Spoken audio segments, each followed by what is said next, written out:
galerinha? E aí, como vocês estão? Espero que todos vocês estejam bem.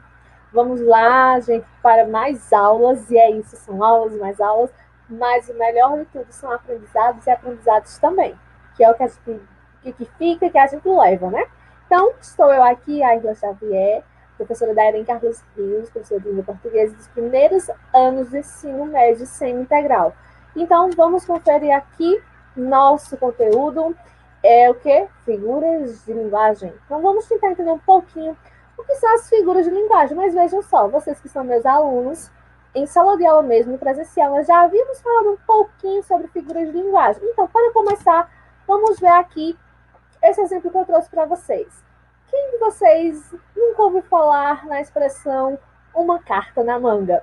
Então, olha só, se nós formos pensar no significado, no seu sentido literal, uma carta na manga é isso aí que nós temos.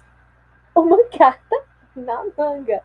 Só que a gente sabe que quando nós usamos no dia a dia essa expressão, ela não tem esse significado literal, que eu peguei uma manga e coloquei uma carta dentro dela. Não. Então, nós estamos falando aqui que uma carta na manga, que é quando diz assim, uma carta na manga é você ter ali como a gente usa a expressão, você tem algo guardado ali para você, você tem uma saída, né? Uma carta na manga. E aqui é o uso da linguagem conotativa. Lembram? Se recordem aí, gente, linguagem conotativa, que é quando você faz o uso figurado, né? A linguagem figurada, que você pega um termo, que ele é usado com um significado, mas você dá outro significado a ele, dependendo do contexto no qual você insere. Neste caso aqui, uma carta na manga. Manga aqui não está no sentido de fruta, e nem mesmo carta no sentido de carta que a gente escreve um para o outro. Então, no contexto aí, isso ganha um novo significado. Isso é linguagem conotativa. E o que eu quero deixar claro para vocês? Que linguagem conotativa é a linguagem das figuras. Você vai criar imagens com as palavras ali. E nesse uso das imagens, nós vamos estar ali criando as figuras de linguagem. Mas vejamos só, dependendo de como eu faço essa construção, principalmente quando se trata de textos literários e textos poéticos, para que a gente possa usar uma linguagem poética, a gente brinca com as palavras, né? Já dizia o poeta, né? Brincar com palavras é muito vã. Então, assim, a gente está ali brincando. Então, fazer poesia é isso, é brincar com as palavras. Mas nós fazemos uso das figuras de linguagem não apenas em poesia, não apenas em texto literário, mas também no nosso dia a dia.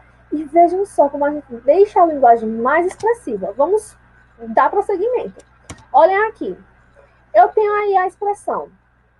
Aliás, eu tenho essa tirinha que ela vai aqui trazer para a gente uma outra figura de linguagem, que vai dar para a gente dar uma analisada de uma forma melhor. Fala uma coisa romântica, diz aí a namoradinha, né? Aí ele diz, meu amor é uma caravana de rosas vagando no deserto inefável de paixão. Ela, uau! Agora traduz. Aí você está querendo demais. Vejam que, nesse segundo quadrinho aqui, quando ele usa a expressão meu amor é uma caravana. Ele comparou o amor dele a uma caravana. Mas percebam que essa comparação, ela aconteceu sem a necessidade de colocar ali algum conectivo. O que seria um conectivo? Por exemplo, a expressão como é um conectivo. Ele conecta uma palavra anterior à palavra seguinte. E não aconteceu isso aqui. Ele faz a comparação do amor dele a uma caravana, né? Dizer que é uma enorme quantidade de rosas vagando no deserto. Olha que linda essa imagem poética aí, né? Ele foi bem poético, bem profundo. E essa é a figura de linguagem que se chama metáfora. A metáfora, ela representa uma comparação de palavras com significados diferentes e cujo termo comparativo ele fica subentendido, é justamente o conectivo, ele não aparece, ele fica subentendido, mas você sabe que está sendo feita ali uma comparação. Outro exemplo, a vida é uma nuvem que voa, ou seja, ele está comparando que a vida é como uma nuvem que voa. Veja que aqui esse conectivo, ele não apareceu neste exemplo, que aqui, nesse exemplo exato, é onde nós temos o quê? A presença da metáfora. comparar a vida a uma nuvem que voa, não é isso? Uma coisa passageira, que ela vai passando. É isso? Pronto. E olha que lindo essa construção, esse pensamento. Muito bonito, acho lindo os de figuras. Outro. Acorda, Armando. Você não sabe que o amor é como uma flor? Se não for regada e bem cuidada, ela murcha e morre. Aí ele, hã? Ele não entendeu o que ela queria dizer, mas vocês estão entendendo, né, onde ela quer chegar. O amor é como o motor do carro, Armando. Se não trocar o óleo e não cuidar da mecânica, uma hora ele não funciona mais. Aí ele, entendi. Porque ela agora falou dentro do universo dele. Mas olha a cara dela de raiva. Por quê? Ele não entendeu o que ela estava querendo dizer. E o que foi que ela usou aqui, gente? Ela usou a comparação. Porque quando ela diz aqui que o amor é como uma flor, olha o conectivo, apareceu. Ela realizou uma comparação. É isso? Ela é chamada de comparação explícita, ao contrário da metáfora. Neste caso, são utilizados conectivos de comparação, como, assim, tal qual. Olha outro exemplo, confere. Seus olhos são como jabuticabas. Então, comparou os olhos da pessoa às jabuticabas, né? Pretinhas, né? E apareceu a expressão como. Pronto, mais uma linguagem figurada, mais uma linguagem conotativa. Meu pai tem 800 cabeças de gado. E o seu? O meu pai só tem um boi, mas ele está inteirinho. Olha só aí a confusão no diálogo. Quando o menino usa aí a expressão, né? 800 cabeças de gado, quando ele coloca cabeças de gado, ele está fazendo uma troca, ele está trocando, está colocando a parte, a cabeça, a parte, pelo todo. O todo seria o quê? O boi, não é isso? O boi aqui seria o todo. Mas o menino não usou o todo, ele usou a parte, apenas a cabeça, para dizer que tem 800 bois. E aí, Chico Bento, ele vai e entende no sentido literal. E ele diz, não, meu pai só tem um, mas está inteirinho. Então, essa aqui, gente, isso aqui é a metonímia. A metonímia, ela é a transposição de significados, considerando parte pelo todo ou autor pela obra, por exemplo. Então, olha aqui, ó. Costumava ler Shakespeare. Quando diz costumava ler Shakespeare, não é dizer que costumava ler a pessoa de Shakespeare, mas que costumava ler as obras de Shakespeare. Então, às vezes, a gente faz esse uso assim, nas palavras que recebe o nome de metonímia, né? Quando alguém diz, eu gosto muito de ler Machado de Assis. Não é que ele lê a pessoa de Machado, mas as obras de Machado de Assis. Então, quando há essa troca, né? Aí, então, nós temos a metonímia. Tô ficando atoladinha, tô ficando atoladinha. Isso, né? A personagem ali cantando. Viu como eu canto bem? Aham. Aposto que Elis Regina está morrendo de inveja. Eu sou sinistro, né? Só que aqui nós temos dois recursos de figuras de linguagem. Nós temos também a questão da ironia, mas nós temos também uma outra questão. Quando ele diz que ela está morrendo de inveja, será que Elis Regina morreu de verdade de inveja? Então não é nesse contexto de que ela tenha morrido. Então veja que aqui houve um exagero. Só para, assim, esse exagero, ele é colocado ali como proposital, para mostrar que, assim, o quanto, né, a coisa ali fugiu um pouco da sua racionalidade, para intensificar. E isso é o que nós chamamos de hipérbole, porque a hipérbole corresponde ao exagero intencional na expressão. Olha o exemplo também. Chorei rios de lágrimas. A gente sabe perfeitamente bem que não é possível um ser humano ou qualquer outro ser chorar um rio inteiro de lágrimas. Mas isso é só para intensificar e dizer o quanto você chorou. Porque você chorou muito, bastante. Então usa-se de hipérboles. A gente faz muito esse uso, certo? Eu já falei a você 1000 vezes. A gente sabe que não, mas só para dar aquela exagerada.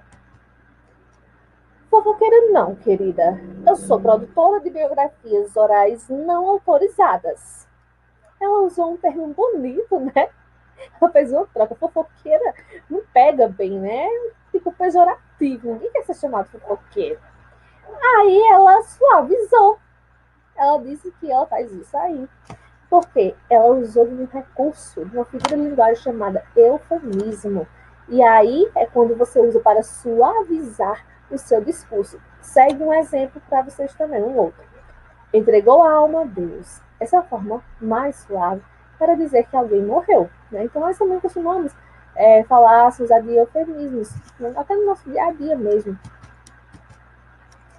Quem foi o inteligente que usou o meu notebook e apagou tudo que estava gravado? Pela cara do personagem, você já analisa e vê que essa fala dele aí tem um recursozinho aí utilizado. Será que realmente ele está chamando o ser que fez isso de inteligente? Será? Não.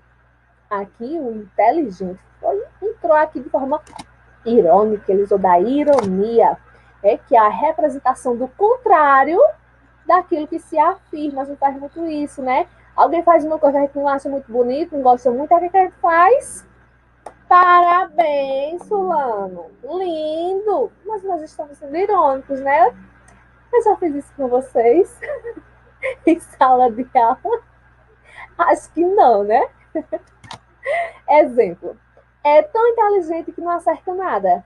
Aí nós temos o recurso da ironia, né? Não está chamando a pessoa de inteligente, mas do contrário.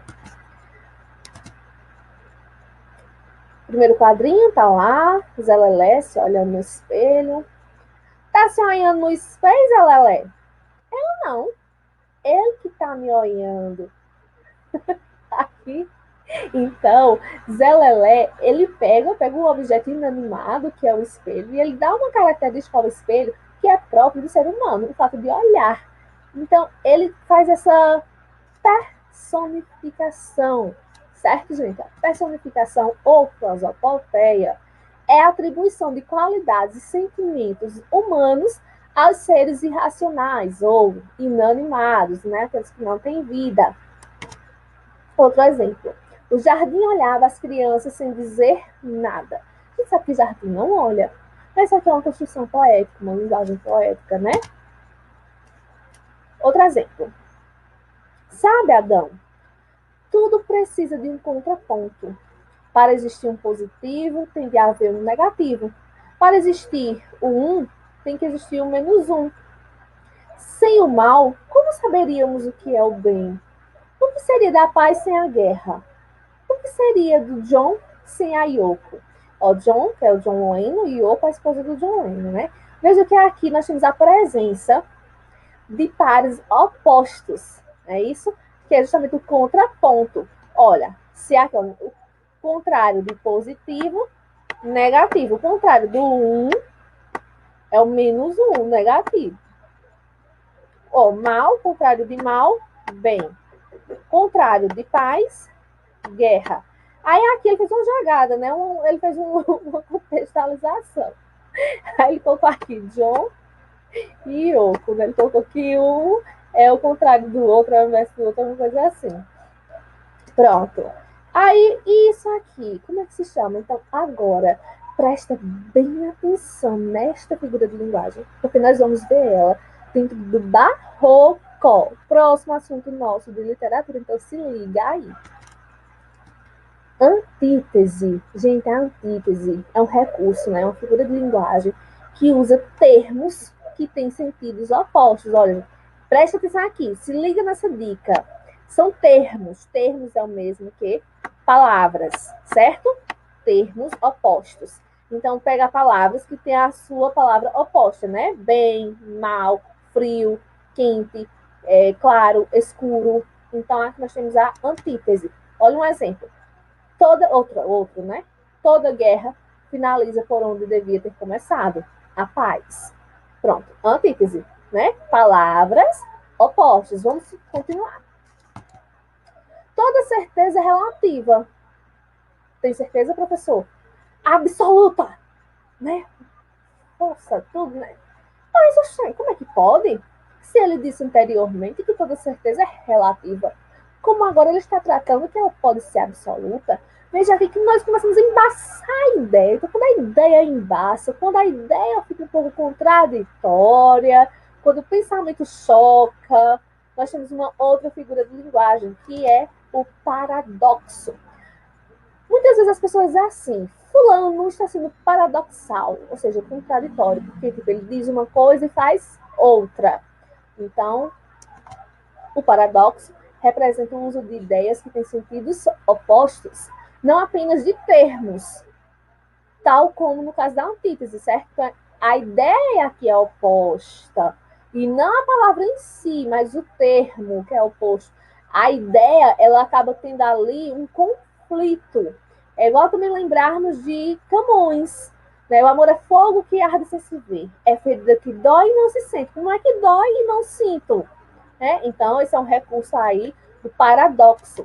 Outro, estou cego de amor e vejo quanto isso é bom. Como é que eu estou cego e vejo? Nós temos aí uma situação paradoxal, paradoxo. Outra.